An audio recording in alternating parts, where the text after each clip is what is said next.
your self-doubt, self-hatred, self-denial. SDHD, I call it. Self-doubt, self-hatred, self-denial. Let me explain. What is self-doubt? What is self-hatred? What is self-denial? For example, you want to make health as your reality. You want to ask, Swamiji, please heal me. I want health as my reality. Immediately one part of you will say, will I become healthy? That is self-doubt. Constantly there is one part of you, inner critic. You can get rid of even your spouse for few hours. But not this inner critic. Actually, your spouse is the extension of your inner critic. And most of the time, if you see the voice and accent of your inner critic, it will be your spouse's language.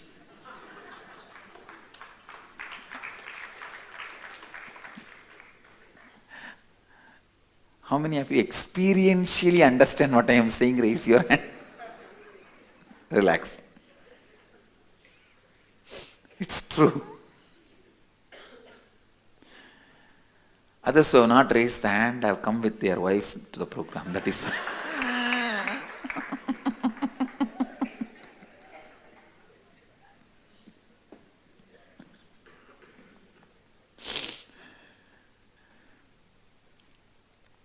Will I become healthy? That is self-doubt. I think I have done too many wrong things.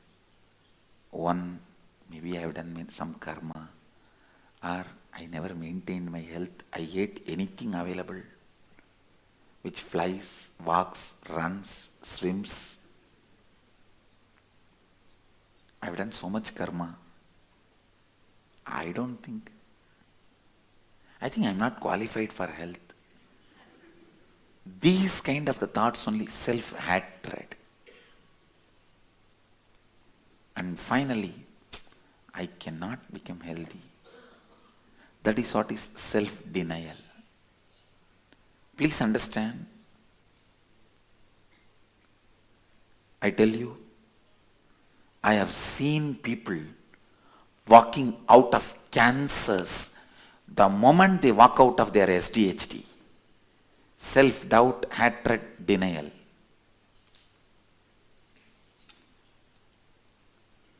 Just like ADHD, SDHD. But SDHD is the worst problem.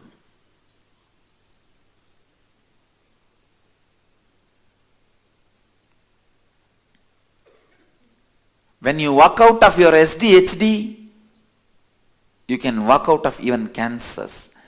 Any disease which is psychosomatical, means which comes from your consciousness to your body, can be straight away healed the moment you walk out of SDHD. So there are some disease which comes from outside, like accident, bone fracture. Even in those diseases, the healing rate, healing quality can be drastically increased when you walk out of SDHD. If the cause of your disease is your consciousness, mind, inner space, just walking out of SDHD, you will walk out of the disease. Most of the cancers are nothing but your strong decision to commit suicide during the vulnerable, powerless moments of your life. Whenever you feel strongly powerless, you hate life, do not program yourself by saying, better let me die, I should die. Never ever utter those words. Never ever program yourself with those words.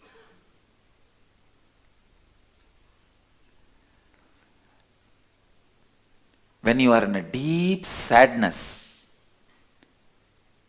or the high joy, peak joy and deep sadness, both extremes, your whole being opens up to you.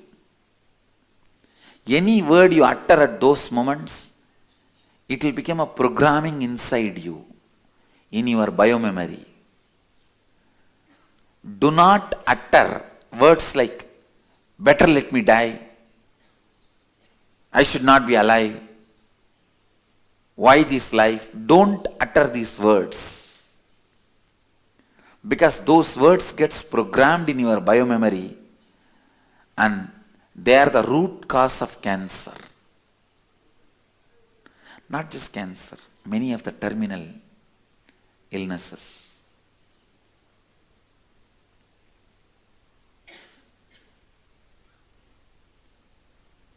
Your SDHD kills the possibility of the thought manifesting into reality. Understand, all of you at some one point or other experienced a thought manifesting into reality in your life.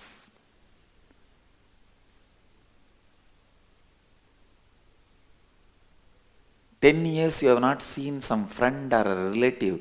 Suddenly from morning, the moment you woke up, you are thinking about that person and you want to see the person in 10 minutes. He is there outside your door. When you open the door, you see, you are shocked.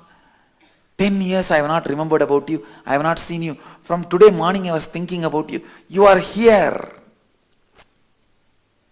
Same way. Phone rings, before even you pick up, you remember some strange person, some friend, somebody whom you have seen, you don't even remember in your regular life. You remember that person's name, you open the phone and he is talking from the other side. How many of you had this kind of experiences? Raise your hand. Every one of you at some point in your life experience power of thought. You brush it aside calling it coincidence. If it happens in one person's life once, you can call it as coincidence. If it happens in so many people's life, so many times, can you call it as coincidence? How can you call it as coincidence? Many of you don't even want to believe your thoughts have power because all the time you are in the negativity, you know that. So you are afraid to believe your thoughts have power because you are not able to control many of your negative thoughts. Listen, how many of you really don't want to believe your thoughts have power because you can't control your negative thoughts? Raise your hand. True. Many times you don't want to believe. You don't even want to think your thoughts have power because too many negative thoughts.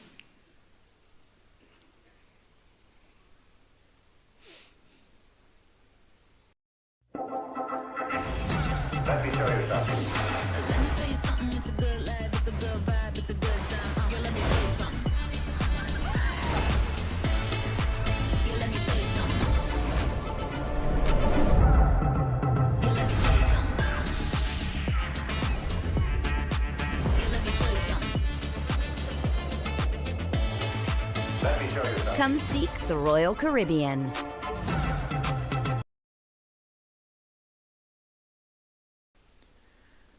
I have a story. A couple came upon a wishing well. The husband leaned over and made a wish and threw in a penny.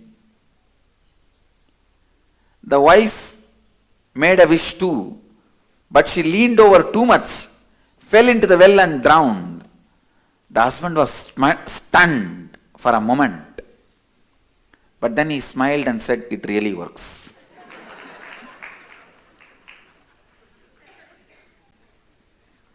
Too many negative thoughts.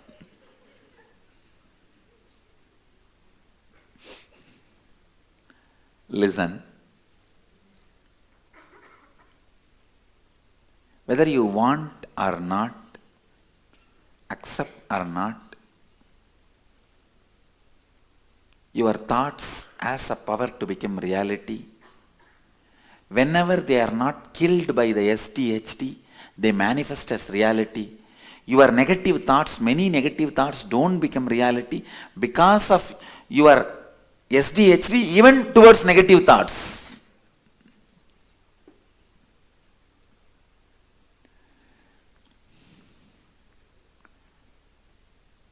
Whether it is positive or negative,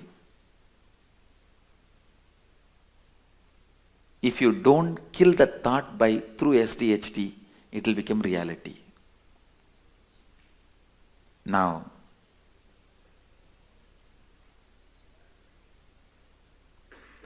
a thought you want to manifest into reality, and identifying all the self-doubt, self-hatred, self-denial around that thought. Please understand, many times you think you want wealth, but you are always afraid of handling the responsibility which comes with wealth.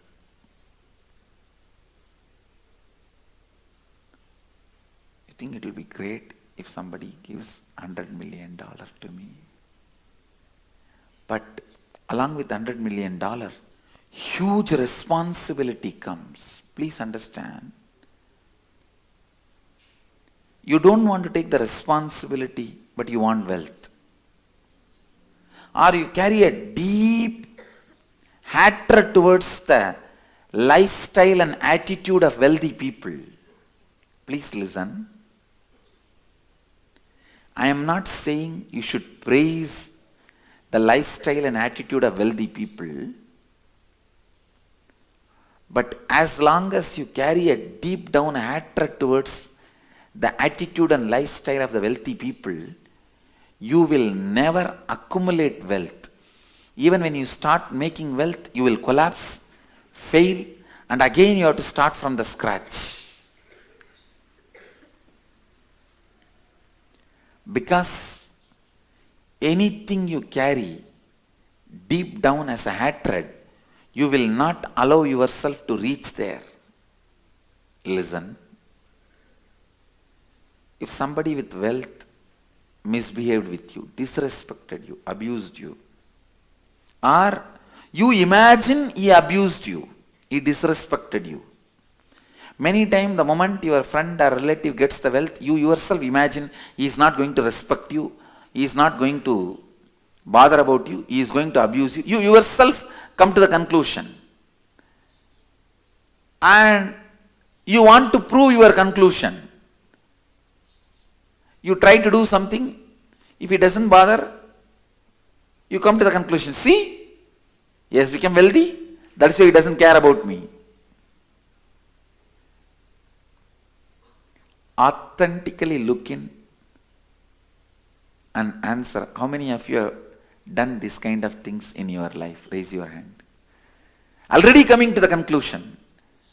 If somebody becomes healthy, they are not going to bother about me. Raise your hand, let me see. Great. Listen. If you have hatred towards the attitude and lifestyle of wealthy people, when you start accumulating wealth, you will always be afraid of you becoming like that. It means every moment you will also be pulled down, bogged down by the self-doubt, self-hatred and self-denial.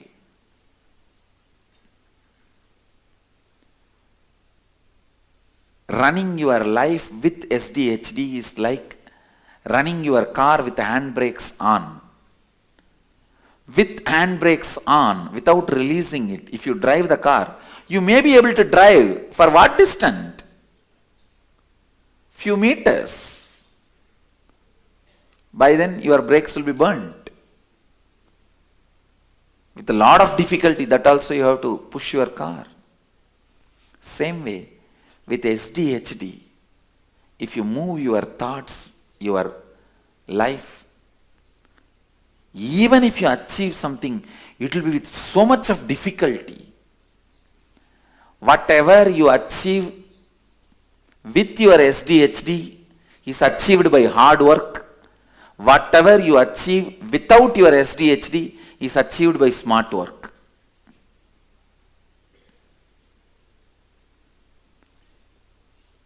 Only stupid people do hard work, understand. If you are a hard worker, don't think it is cute. It is just stupidity. Let us be very clear, please understand.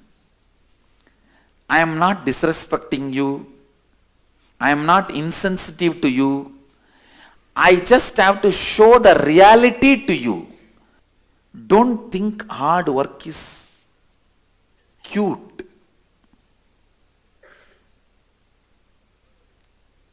Smart work is the cutest. And smart work, if you do for more number of hours, that is great. Let me define hard work and smart work. When you are working, if you feel more and more bored, tired, powerless, you are doing hard work. While you are working, you are constantly feeling empowered, powerful, joyful, you are doing smart work. Hard work or smart work has nothing to do with the number of hours you work or the way you work. It has something to do with the attitude, context you carry about the work.